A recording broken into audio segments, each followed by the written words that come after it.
আসসালামু আলাইকুম ওয়া রাহমাতুল্লাহি ওয়া বারাকাতুহু। প্রিয় ভিউয়ার্স, আপনারা সবাই কেমন আছেন?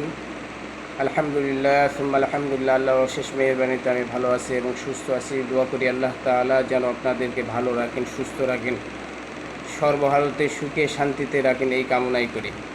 ভিউয়ার্স, আমি আপনাদের সামনে জিকিরের ফজিলত সম্পর্কে আলোচনা করছিলাম, ধারাবাহিকভাবে আলোচনা করে আসতেছি যে জিকিরের 100টা উপকার, জিকির করিলে যে 100টা উপকার হবে এ ব্যাপারে আপনাদের সামনে আলোচনা করে আসছিলাম।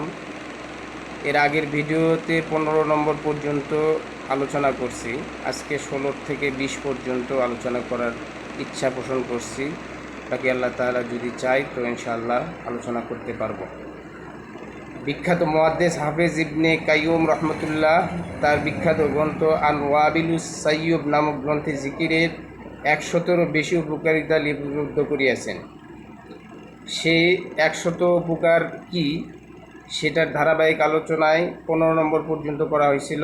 আজকে এখন 16 থেকে শুরু করা হবে ইনশাল্লাহ। 16 নম্বর, জিকির দিলকে জিন্দা করে। হাফেজ ইবনে তাইমিয়া বলেন, জিকির দিলের জন্য ওই রূপ মাছের জন্য পানি যেরূপ। 17 নম্বর, জিকির দিল এবং রুহের খোরাক খাদ্য না পাইলে শরীরের যে অবস্থা হয়, জিকির না হইলে দিল ও রুহের সে অবস্থা হয়। 18 নম্বর, অন্তরকে মরিচা হইতে পরিষ্কার করিয়া দেয়। হাদিসে আছে, প্রত্যেক বস্তুতে মরিচা ও ময়লা পড়ে, অন্তরের ময়লা ও মরিচা হইলে খায়েশ এবং গাফলত। অন্তরের ময়লা ও মরিচা হইল খায়েশ এবং গাফলত, আর জিকির হইল উহার জন্য রেত স্বরূপ।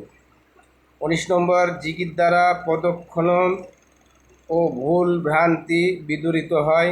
20 নম্বর, গাফেলের অন্তরে আল্লাহ পাকের সঙ্গে যে অসম্পর্কের ভাব, জিকির দ্বারা উহা দূর হইয়া যায়। যাক, আলহামদুলিল্লাহ, আজকে 20 নম্বর পর্যন্ত আলোচনা করলাম। ভিউয়ার্স, আমার এই ভিডিওটাকে আপনারা কমেন্ট করবেন, শেয়ার করবেন এবং আমার এই ইউটিউব চ্যানেলকে সাবস্ক্রাইব করবেন।